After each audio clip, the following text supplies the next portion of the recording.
The Decortiva Sculpture Park and Museum's prestigious Rappaport Prize is awarded to artists with strong ties to New England. So it was striking that this year's winner is Chilean-born artist Daniela Rivera. Since moving to Massachusetts, Rivera's work on dislocation and national identity has been featured at a number of museums and is on view now at the Fitchburg Art Museum. Labored Landscapes features several massive works that explore the relationship between the body and the earth. I sat down with Rivera to discuss her work and the challenge of being a Latina artist in America. Daniela Rivera, thank you so much for joining us. It's a pleasure. Thank you so much for having me. Your work, as we're seeing it right now at Fitchburg and what you've done at the Museum of Fine Arts, it's so monumental. Give me a sense of why scope matters in what you create. Well, I think, first of all, I want the body of the person that comes to participate in the making of the work. So the meaning is not just created by me, but it's also created by the interaction and the participation of others. That's why scale makes it easier, in a way. You have a relationship. And I think it matters because even though the pieces are very large, they're done by hand. And all the process is kind of there and visible and transparent. Well, going back to the interaction for a moment, do you make your works wanting a specific reaction from your audience? No, I don't think I have a particular reaction in mind. I think the one thing that I'm aware of is that I want some sense of dislocation or something that is not totally stable, that you kind of have a feeling of not understanding exactly where you're standing, that you have a sense of place that is not totally comfortable or familiar. Well, let's go back to, and it's an appropriate segue, I would imagine, to Chile, where you grew up under the Pinochet regime, and I would imagine that discomfort was a regular place in your life. How much of that are you carrying here now that you're working in the United States? I think instability was a regular feeling, right? But at the same time, that was normal. So I didn't know anything else, which sounds horrible, but but at the same time normalizes this kind of horror, which is a very weird thing to say. So when that changed and I came here later, of course I carry that with me. That's with me all the time. That's who I am. I haven't seen it in person yet, but I would imagine it's very much engendered in your piece, Where the Sky Touches the Earth, at the Fitchburg Art Museum, which is a very, very intimate, personal look at hands. Yeah. Tell me about that piece. Well, so that piece is based on many conversations I had with mining families that were displaced from Chuquicamata, which is this massive open pit copper mine in the north of Chile. And the more I talked with people that had been relocated, I started finding my own experience of, immigration. And that made it, we actually met in vulnerability. And what they are trying to do, like all the images that are in the Fitchburg show, are about describing the place they come from, the place that defined them. And I encounter in the hands more of a description of the place than in the actual language. Descriptive language was not easy to access, and memory were not easy to access, but the body language and the physical experience were better narrated by all of the gestures. By gestures, yes. So not necessarily how the hands looked, but how they used them. How they use them, what they're trying to say. And I thought of these, this is a landscape that had been transformed by labor, right? So I turned the hands into landscapes, basically. You find more expressiveness or more character in hands than even the face? I think we can connect better to that, to the body, to the gestures and to that body language than to the faces.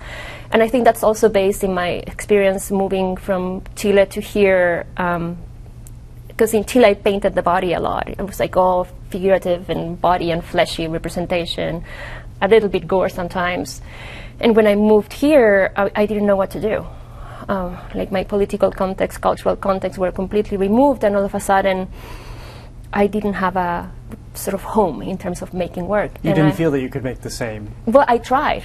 They were thought as confrontational, very hard to relate to, and that I was sort of like constructing otherness. Going back to the bodies, what were you exploring there in representing the body? And as you say, to a somewhat gory degree at times. Well, so I grew up in dictatorship, and in the 90s, early 90s, when I started studying art and becoming an artist and kind of trying to find my voice, it was the same time that we started realizing the abuses to human rights in Chile, the horrors that people had gone through. People disappeared. Many people disappeared. Many bodies started to be being unearthed. And in a way, there was a group of painters, very young painters. I was in my 20s, early 20s. We started painting the body and putting the body on the streets. You've mentioned labor several times in the interview already, as we see at Fitchburg and what you've done. So process must be incredibly, to put in those hours must be very important to you. Yeah, so crazy important. I think that's sort of like, I consider it like an ethical mission. You know, if I'm talking about labor, the labor of others, I have to put the same amount of labor into making the work. And also that sort of like, it makes the parallel, it links both works together. For your piece, White Noise, describe that piece for us. So it's a bridge in between two times, two periods, two different types of work. And it's called the Connector Gallery. So that for me was also like super important. So I changed the carpet and we turned it into a white carpet, super luscious. And then painted all the walls white and covered it with copper point and copper wool. And that's kind of crazy. It's crazy. It's very laborious and intense. My hope with the piece was that that the piece was going to be created as the exhibition went along. Totally white at the beginning and then completely marked and changed at the end. And that lusciousness is going to disappear, but we're going to get this other thing, right? Like these other type of marks and traces and sort of a document of the event and the experience of being there. There's so much labor that you see in that piece. And does that factor in? Do you conceive of the piece first, or do you conceive of what it'll take to make the piece? I don't think about how much it's going to take. That's super naive of my part and very idealistic and utopic. I just go into the thing and I put all my body and then it aches for weeks after.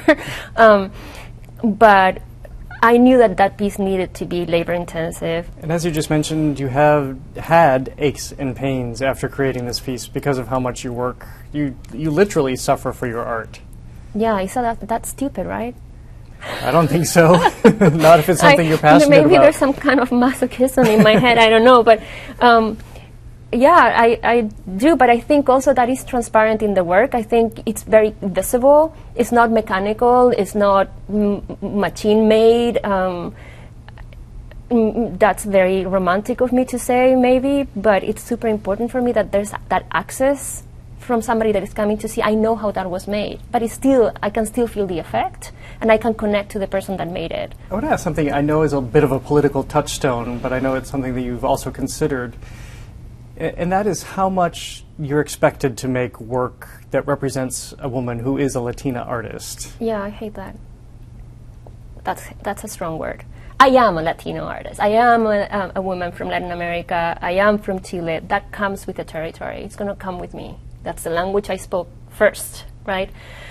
But I do feel sometimes extremely restricted, reduced to just speaking one discourse, and I really reveal against that. I'm not comfortable with that. I want to talk about more things. Well, where does the pushback come from? The people who think that your discourse should be narrow, limited to where you came from. Well, I think it's just the art world, the expectation of the art world in general. And I think actually I'm easier to consume in the US in particular if I'm working according to the expectations. But I think that's extremely reductive. I think there's a little bit of racism there too, like expecting that I can only talk about my own suffering from my own experience, but I cannot talk about global matters, like I don't care or like I'm not entitled. I think that's extremely problematic. Has it become more problematic, or do you feel it's changing at all? I think it's become more problematic. I'm constantly torn. I feel like I have to do it because it's also a responsibility, and at the same time, I want to talk about other things too. And finally, I want to ask about the Rappaport Prize that you just won. It comes with a nice cash prize as well. What does that do to get a prize like that? How helpful is it to you? Oh, I mean, it's extremely helpful. The Rappaport Prize is a recognition for somebody that's made contributions to the New England area. That part of the prize for me was like an eye-opening, and that I have something to say here. I've been saying something that has been heard.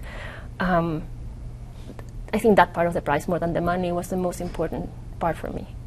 Like the idea of like having built a home too. Well, as I'm out there in the world, I hear so many people talking about you and your work. Congratulations. Thank you so much.